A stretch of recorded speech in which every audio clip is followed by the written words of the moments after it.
Hi అండి. అందరికీ నమస్కారం. Welcome back to my channel. ఈ వీడియోలో ఏపీ ప్రభుత్వ ఉద్యోగులకు మరియు పెన్షనర్లకు పెండింగ్‌లో ఉన్న బిల్లుల స్టేటస్ అండి. సీఎఫ్ఎంఎస్ మరియు నిధిలో సవరణ అప్డేట్ గురించి అయితే వీడియోలో తెలుసుకుందాము. వీడియో అయితే ఎక్కడ గాని స్కిప్ చేయకుండా ఎండ్ వరకు చూసేయండి. అప్పుడే ఇన్ఫర్మేషన్ పూర్తిగా అర్థమవుతుంది. అలాగే వీడియో చూస్తున్న ప్రతి ఒక్కరు వీడియోకి లైక్ చేయండి ఫ్రెండ్స్. ఈ వీడియోని తోటి ఉద్యోగ, పెన్షనర్ మిత్రులతో అయితే షేర్ చేయండి. కొత్తగా మన ఛానల్ చూస్తున్నవారు ఇంకా ఎవరైనా సబ్స్క్రైబ్ చేసుకోకపోతే వెంటనే మన ఛానల్ అయితే సబ్స్క్రైబ్ చేసుకోండి. సబ్స్క్రైబ్ చేసుకోవడం వల్ల నేను చేసే ప్రతి ఒక్క వీడియో మీ వరకు రీచ్ అవుతుంది. ఇక ఆలస్యం చేయకుండా వివరాల్లోకైతే వెళ్ళిపోదాము. ఫ్రెండ్స్ ఇక విషయానికొచ్చినట్లయితే ఆంధ్రప్రదేశ్ రాష్ట్రంలోని ప్రభుత్వ ఉద్యోగులు మరియు పదవీ విరమణ పొందినటువంటి పెన్షనర్లకు సంబంధించి వివిధ ఆర్థిక మరియు పరిపాలనా పరమైనటువంటి అంశాలపై ప్రభుత్వం కీలక నిర్ణయాలు తీసుకుంది. ముఖ్యంగా గత కొన్నేళ్లుగా పెండింగ్‌లో ఉన్నటువంటి మెడికల్ రియంబర్స్‌మెంట్, వైద్య ఖర్చుల వాపస్ బిల్లుల విషయంలో ఇప్పుడు సానుకూల కదలికైతే కనిపిస్తోంది. గత ఒక సంవత్సర కాలంగా ఎన్టీఆర్ వైద్య సేవ ట్రస్ట్ మరియు సీఎస్ఈసీ విభాగాల్లో వేలాది బిల్లులు నిలిచిపోయిన సంగతి మనందరికీ తెలిసిందే. నిధుల కొరత లేదా సాంకేతిక కారణాల వల్ల ఆగిపోయిన ఈ బిల్లులు ఇప్పుడు అధికారులు క్షుణ్ణంగా పరిశీలించి తప్పులు లేని పక్షంలో వెంటనే శాంక్షన్ ఆర్డర్‌లను జారీ చేస్తూ ఉన్నారు. కేవలం ప్రభుత్వ ఆసుపత్రులలో చికిత్స పొందిన వారు మాత్రమే కాకుండా అత్యవసర పరిస్థితుల్లో ప్రైవేట్ హాస్పిటల్స్‌కి వెళ్లి చికిత్స చేయించుకున్న ఉద్యోగులు కూడా ఈఎస్‌సీ ద్వారా అయితే దరఖాస్తు చేసుకున్న బిల్లులకు ఇప్పుడు ఆమోదం లభిస్తోంది. ఇది ఎంతో కాలంగా వైద్య ఖర్చుల కోసం అప్పులు చేసి ఇబ్బంది పడుతున్న ఉద్యోగులకు మరియు వృద్ధ పెన్షన్‌లకు పెద్ద ఊరటనిచ్చే వార్త. మీ వైద్య బిల్లు ఏ స్థితిలో ఉందో తెలుసుకోవడానికి ప్రభుత్వం కేటాయించిన ప్రత్యేక లింక్ ద్వారా మీ బిల్ ఐడీ ఉపయోగించి చెక్ చేసుకోవచ్చు. ఒకవేళ మీ బిల్ శాంక్షన్ అయినట్టుగా కనిపిస్తే దానికి సంబంధించి పూర్తి ప్రొసీడింగ్స్ మరియు తదుపరి ప్రక్రియ కోసం మీ సంబంధిత డ్రాయింగ్ అండ్ డిస్బర్సింగ్ ఆఫీసర్ డీడీఓను సంప్రదించి సమాచారాన్ని అయితే సేకరించవచ్చు. మరోవైపు ఉద్యోగుల ఆర్థిక నిర్వహణకు వెన్నెముకగా ఉన్నటువంటి సీఎఫ్ఎంఎస్ పోర్టల్‌లో మాస్టర్ డేటా సవరణ ప్రక్రియను ప్రభుత్వం వేగవంతం చేసింది.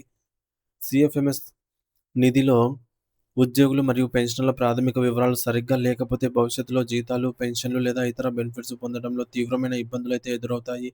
అందుకే మీ పేరు, ఇంటి పేరు, అలాగే డేట్ ఆఫ్ బర్త్, విధుల్లో చేరిన డేటు అంటే date of joining, pan card వివరాలు, మొబైల్ నంబరు, జీపీఎఫ్ నంబరు, అలాగే ఏపీజీఎల్ఐ మరియు ప్రాన్ నంబర్‌లలో ఏమైనా తేడాలు, తప్పులు దొర్లి ఉంటే వాటిని సరిదిద్దుకోవడానికి ప్రభుత్వం ఒక నిర్దిష్టమైన విధానాన్నయితే రూపొందించింది.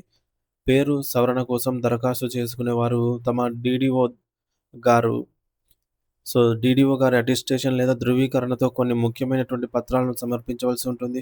వీటిలో సర్వీస్ ఎస్ఆర్ యొక్క మొదటి పేజీ జిరాక్స్ మరియు మీ పేరు ఎంట్రీ ఉన్న పేజీ జిరాక్స్ కాపీ తప్పనిసరి.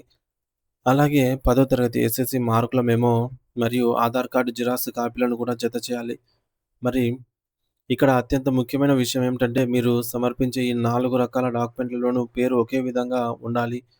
ఒకవేళ మీరు మీ పూర్తి పేరునే మార్చుకోవాలని భావిస్తే, దానికి సంబంధించిన ప్రభుత్వ గెజిట్ నోటిఫికేషన్ కాపీని ఖచ్చితంగా జతపరచాలి. లేదంటే ఆ దరఖాస్తు తిరస్కరణకు గురవుతుంది. కేవలం పేరు మాత్రమే కాకుండా ఇతర వ్యక్తిగత వివరాల మార్పులకు కూడా ప్రత్యేక నిధులు ఉన్నాయి.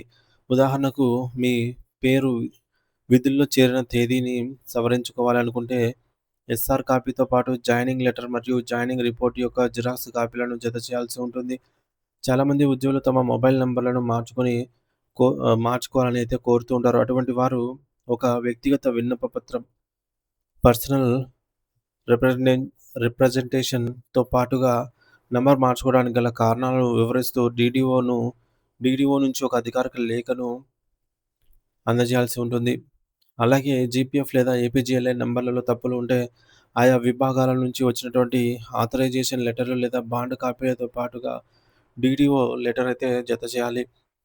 మరి పెన్షన్‌ల విషయానికి వస్తే, వారు తమ పేరు, పుట్టిన తేదీ, మొబైల్ నంబర్ మార్చుకోవడానికి తమ పీపీఓ ఆథరైజ్డ్ కాపీని మరియు ఒక వ్యక్తిగత అభ్యర్థన లేఖను సమర్పించాల్సి ఉంటుంది. ఈ మార్పులన్నీ కూడా చాలా సున్నితమైనవి కాబట్టి, ప్రతి పత్రాన్ని క్షుణ్ణంగా పరిశీలించిన తర్వాతే అధికారులైతే మార్పులు చేస్తారు. ఈ దరఖాస్తులన్నిటిని క్రమపద్ధతిలో సిద్ధం చేసిన తర్వాత వాటిని director of treasuries and accounts DTA మొదటి అంతస్తు నిధి భవన్ మంగళగిరి అనే అడ్రస్‌కైతే పంపించవలసి ఉంటుంది. దరఖాస్తు పంపేటప్పుడు కొన్ని కీలక జాగ్రత్తలు కూడా పాటించాలి.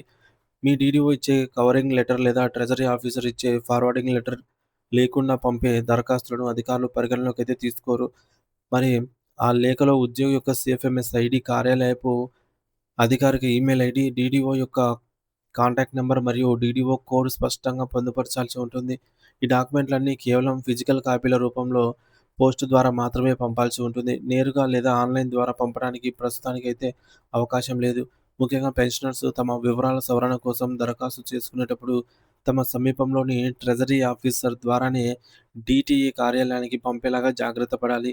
రాష్ట్ర వ్యాప్తంగా ఉన్నటువంటి వేలాది మంది ఉద్యోగులు మరియు పెన్షనర్లు తమ సర్వీస్ రికార్డులను మరియు సీఎఫ్ఎంఎస్ డేటాను అప్డేట్ చేసుకోవడానికి ఇదొక మంచి అవకాశము. దీన్ని సద్వినియోగం చేసుకోవడం ద్వారా భవిష్యత్తులో వచ్చే ఆర్థిక ఇబ్బందులనైతే నివారించవచ్చు. సో ఫ్రెండ్స్, మొత్తానికి గత ఏడాది కాలంగా పెండింగ్‌లో ఉన్న మెడికల్ రియంబర్స్‌మెంట్ బిల్లులకు స్క్రూట్నీ పూర్తయి శాంక్షన్ ఆర్డర్‌లు విడుదలవుతూ ఉన్నాయి. ప్రైవేటు మరియు ప్రభుత్వ ఆసుపత్రుల వైద్య బిల్లుల స్థితిని ఆన్‌లైన్ లింక్ ద్వారా బిల్ ఐడీతో చెక్ చేసుకోవచ్చు.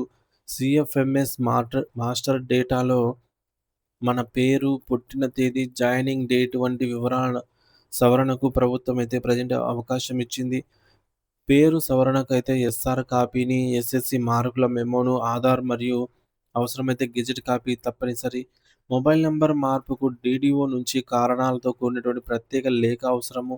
అన్ని దరఖాస్తులను మంగళగిరిలోని నిధి భవన్‌లో ఉన్నటువంటి డీటీఏ కార్యాలయానికి పోస్ట్ ద్వారా మాత్రమే పంపాల్సి ఉంటుంది. పెన్షనర్లు తమ సవరణ దరఖాస్తులను ట్రెజరీ ఆఫీసర్ ద్వారానే డీటీఏ కార్యాలయానికైతే చేరవేయవలసి ఉంటుంది. ఆంధ్రప్రదేశ్ ప్రభుత్వ ఉద్యోగులు మరియు పెన్షన్లకు సంబంధించి వైద్య బిల్లుల చెల్లింపుల ప్రక్రియ అయితే పుంజుకుంది. పెండింగ్‌లో ఉన్న అనేక బిల్లులు ఇప్పుడు ఆమోదం పొందుతూ ఉన్నాయి. దీనితో పాటు జీతాలు మరియు పెన్షన్ చెల్లింపులలో ఎలాంటి అంతరాయం కలగకుండా ఉండటానికి సీఎఫ్ఎంఎస్ పోర్టల్‌లో వ్యక్తిగత వివరాలను సవరించుకునే ప్రక్రియను ప్రభుత్వం ప్రారంభించింది. ఉద్యోగులు తమ వివరాల్లో తప్పులు ఉంటే సరైన ఆధారాలతో డీడీఓ ద్వారా మంగళగిరిలోని నిధి భవన్‌కు దరఖాస్తు చేసుకోవాలనైతే సూచించబడింది. ఈ చర్యల ద్వారా ఉద్యోగ, ఉపాధ్యాయ మరియు పెన్షనర్ల సమస్యలు చాలా వరకు పరిష్కారమైతే కానున్నాయి.